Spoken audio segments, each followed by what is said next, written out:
Marcus never imagined that simply changing his own Wi-Fi password would end with cops pounding on his door at midnight. Yet there they were, 2 officers, flashlights cutting through the dark, standing on his porch as if he'd just committed a federal crime. And right behind them was Karen, his next-door neighbor, arms folded, face flushed with fury, grinning like she had just cracked the case of the century. "Sir, we've received a complaint about unauthorized hacking," one officer said, barely stifling a yawn. "Your neighbor claims you illegally accessed her Wi-Fi and tampered with her internet connection." Marcus blinked once, then twice, before bursting into laughter. This had to be some kind of prank. But Karen's smug expression said otherwise. She wasn't joking. She stood there brimming with the confidence of someone who thought she'd just cornered a cybercriminal.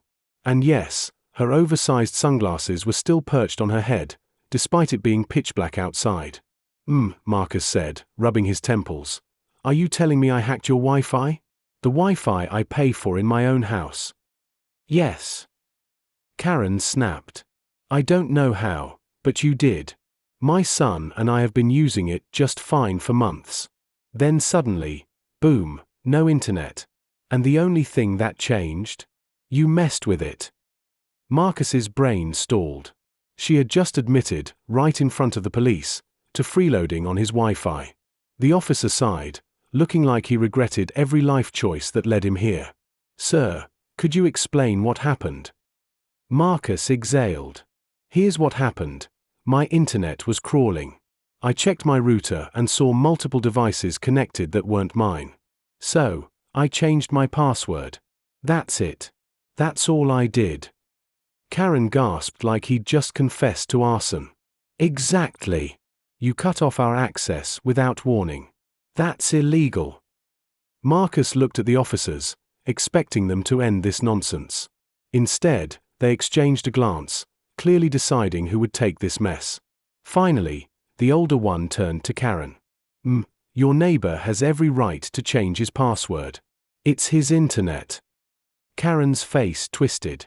"No, you don't understand. This is a community. We share things here. And now my son can't even do his homework." Marcus nearly choked. "Homework? Your son spends all night screaming into his gaming headset and trash-talking strangers online." Karen gasped again, as if he'd insulted royalty. "How dare you?" Even the cops looked like they wanted to be anywhere else. The younger officer sighed and gave Marcus a tired look. "Sir, do you want to press charges?" Marcus blinked. "Press charges? Against her?" "Technically," the officer said, scratching the back of his head, "if she's been using your internet without permission, that could be considered theft." Karen's eyes widened. "What?" Marcus took a deep breath. As tempting as it was, he had a better idea. "No. I don't want to press charges. I just want to sleep." The officers, clearly relieved, turned to Karen. Stop using your neighbor's Wi-Fi without permission. If you have a problem, call your provider. Have a good night." Karen sputtered in rage, then stormed off, but not before jabbing a trembling finger at Marcus. "This isn't over." "Oh, I know," Marcus muttered as he shut the door. The next morning, a new nightmare began. His mailbox overflowed with furious, handwritten notes from Karen. One read, "Shame on you for destroying community spirit." Another warned, "God sees what you did. And the pièce de résistance?" A fake petition titled "Make Marcus Give Back the Wi-Fi," with Karen's name scribbled a dozen times in different handwriting. Soon the neighborhood whispers started. At the coffee shop, 2 elderly women hissed behind their cups as he passed. "That's him," one whispered. "The hacker." At the grocery store, a dad yanked his kid away like Marcus was contagious. Even the mailman gave him a pitying look. Karen had done it. She'd actually convinced half the neighborhood he was some villainous tech wizard who had locked them all out of the sacred Wi-Fi. But things only got weirder. That night, while double-checking his router settings, Marcus spotted something strange, a device still connected to his network. But it wasn't Karen's. He frowned. Impossible. He'd reset the password twice. No one else should be connected. His chest tightened as he traced the device's activity. Whoever it was, they weren't just browsing, they were accessing files, logins, transactions. Something shady. Then he saw it, the IP address. And the location wasn't random. It was coming from Karen's house. Marcus's stomach dropped. Someone inside Karen's home wasn't just stealing Wi-Fi, they were hiding something big. Marcus's curiosity quickly turned into suspicion. He knew Karen was entitled and dramatic, but this was different. This wasn't just freeloading. This was illegal. He had to know what was really going on. So, he set a trap. He reopened his Wi-Fi network but disguised it with a generic name like Free Public Wi-Fi. Then he enabled a tracking program that monitored every activity on the network. If someone from Karen's house connected, he'd know instantly. It didn't take 10 minutes before the mystery device appeared again. And whoever it was, they weren't just browsing. They were logging into accounts, banking details, cryptocurrency wallets. Marcus's eyes widened. This wasn't just leeching off his connection. This was hacking. His stomach tightened. If someone in Karen's house was running illegal operations on his network, it could get traced back to him. He needed proof. He watched as the device connected to a private server, something way beyond casual internet use. Whoever this was, they knew exactly what they were doing. Marcus realized he couldn't handle this alone. He'd have to confront Karen, but carefully.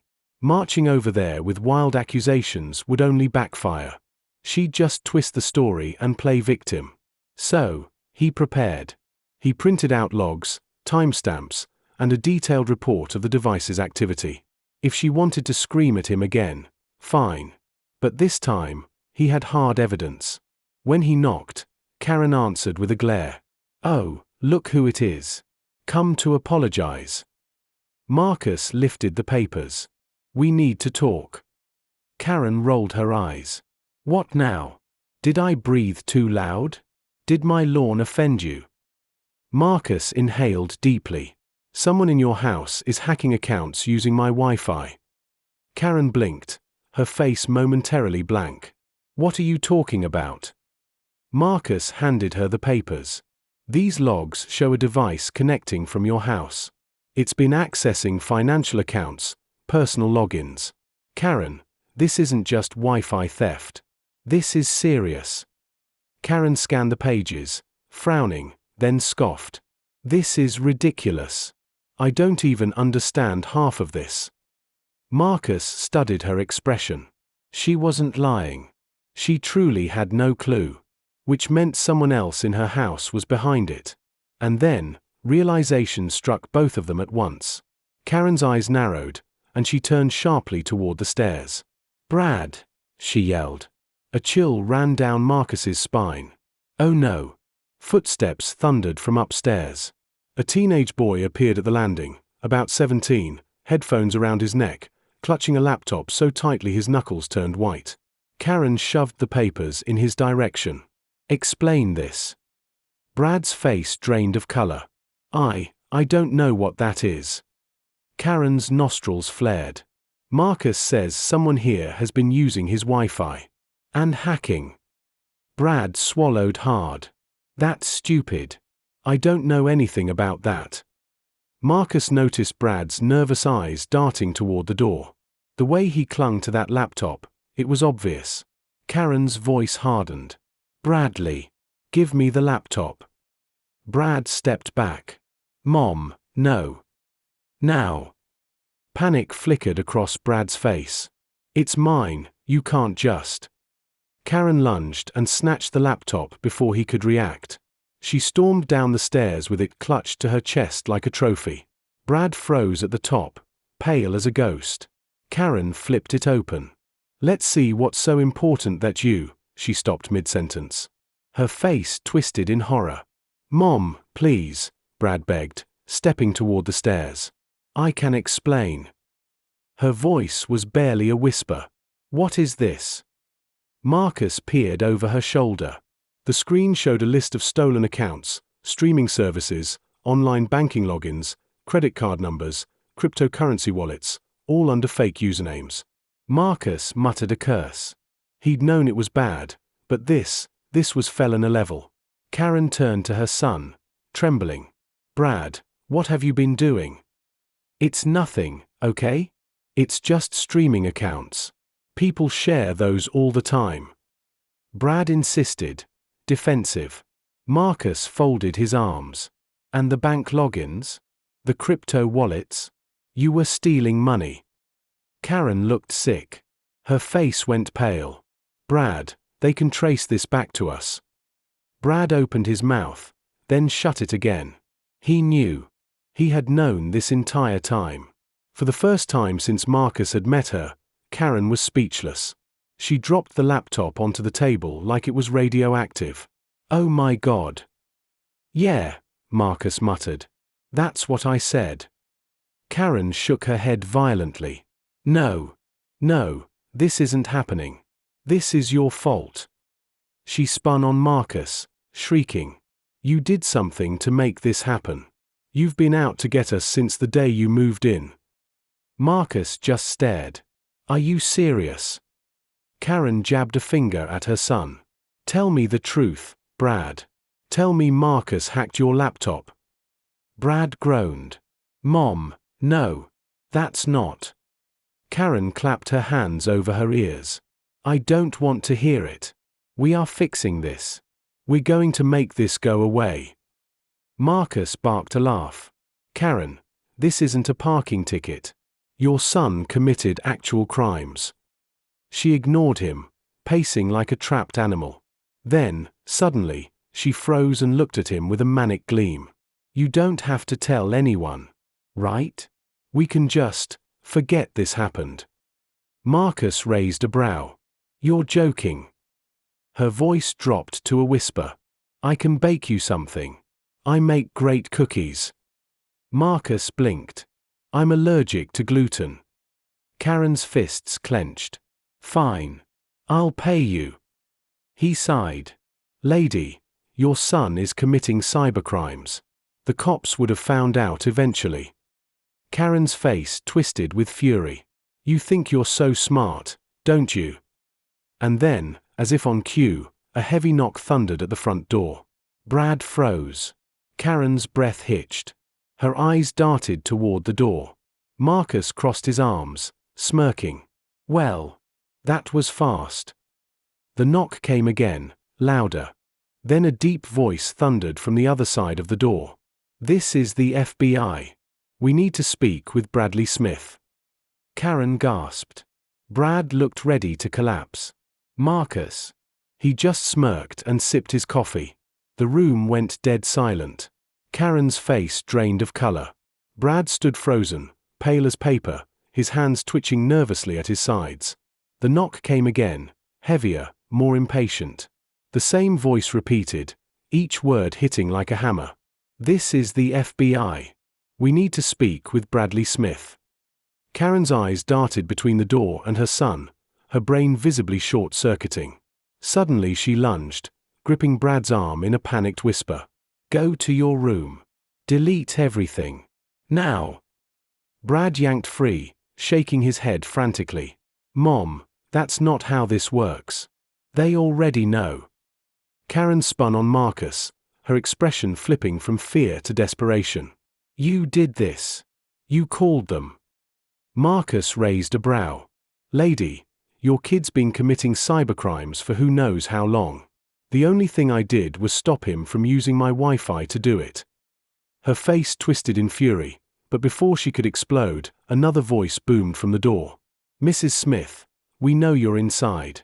We suggest you open up. We have a warrant.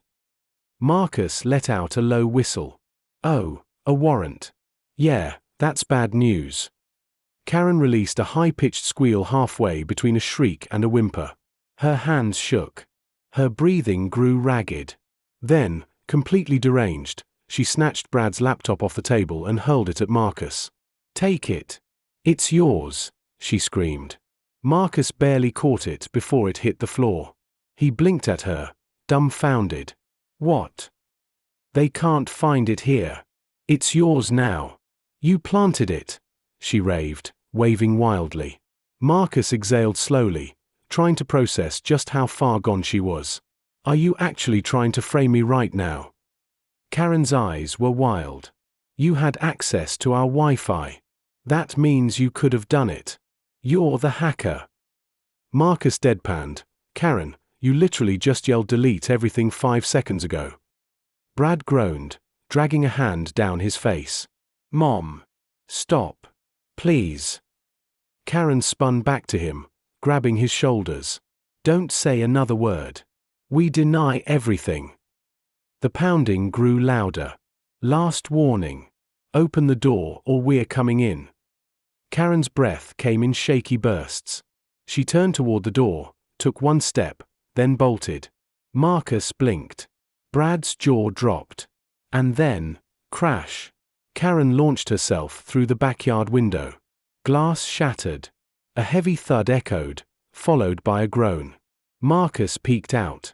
She lay sprawled in the grass, tangled in her own garden gnome display, moaning. Oh my God, Marcus muttered. She actually did it. Brad slapped his forehead. She's lost her mind. Before Marcus could say another word, the front door burst open. FBI agents stormed in, weapons raised, movements sharp and efficient. Within seconds, Brad stood with his hands in the air, looking ready to cry. One agent snatched the laptop from Marcus's hands. Another moved toward the broken window, staring out at Karen, still groaning in the grass. The agent muttered flatly, we might need medics for that one. Karen groaned louder. I'm innocent. An agent rolled his eyes. You just jumped out a window. I panicked, she whined. Marcus leaned against the wall, watching the chaos like a live-action crime show. Brad was cuffed, agents dug into the laptop, and Karen writhed in her garden gnome graveyard. Finally, one agent turned to Marcus. You're the one who reported the unauthorized network activity. Marcus nodded. Yeah. Didn't think it'd blow up this fast though. The agent flipped through a notebook, cross-checking data. You weren't the only one. We've been tracking multiple fraud cases tied to Brad's activity. He's been hacking accounts across several states. Marcus's eyebrows shot up. Wait, multiple states? Brad groaned. Oh, come on. From outside, Karen wailed. He's just a kid.